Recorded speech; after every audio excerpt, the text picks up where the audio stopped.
Nang panahong iyon, si Merodach Baladan na anak ni Baladan, na hari sa Babylonia, ay nagsugo ng mga sulat at handog kay Hezekias. Nabalitaan niya ang pagkakasakit at paggaling ng hari. Tinanggap ni Hezekias nang may kagalakan ng mga sugo, at ipinakita niya sa kanila ang lahat ng nasa kanyang mga kamalig, ang pilak, ang ginto, ang mga pabango, ang mamahaling langis ng olibo, ang buong kabukiran at ang lahat ng natagpuan sa kanyang mga kayamanan. Walang anuman sa kanyang palasyo o sa buong kaharian niya na hindi niya ipinakita sa kanila. Nang magkagayoy, lumapit ang propetang si Isaias kay Haring Hezekias at nagtanong, ano ang sinabi ng mga lalaking iyon at saan sila nanggaling? Sumagot si Hezekias, mula sa isang malayong lupain nanggaling sila sa akin, mula sa Babylonia. Tinanong ng propeta, ano ang kanilang nakita sa iyong palasyo?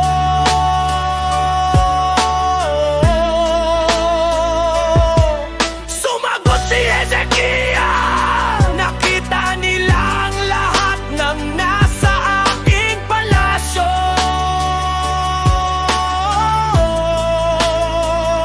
Walang anuman sa aking mga kayamanan na hindi ko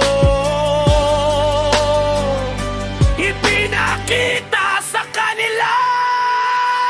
Nagsabi si Isaias kay Hezekias, pakinggan mo ang salita ng Yahweh.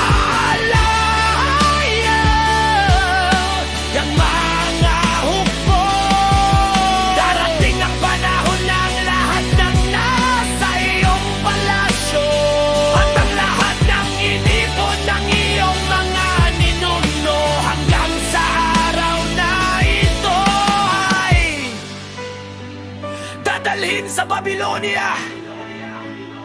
Walang maiiwan, sabi ng Yahweh Allah. Sabaran ang ilan sa iyong mga anak, ang iyong sariling laman at dugo na ipanganganak sa iyo ay dadalhin, at sila'y magiging mga pating sa palasyo ng hari ng Babylonia.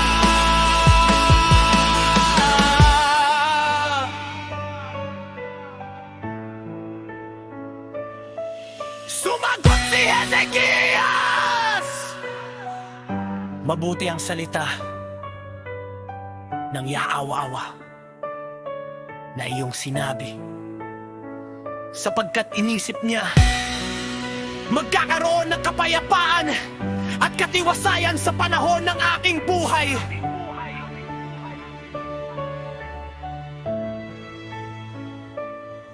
Sumagot si Hezekias,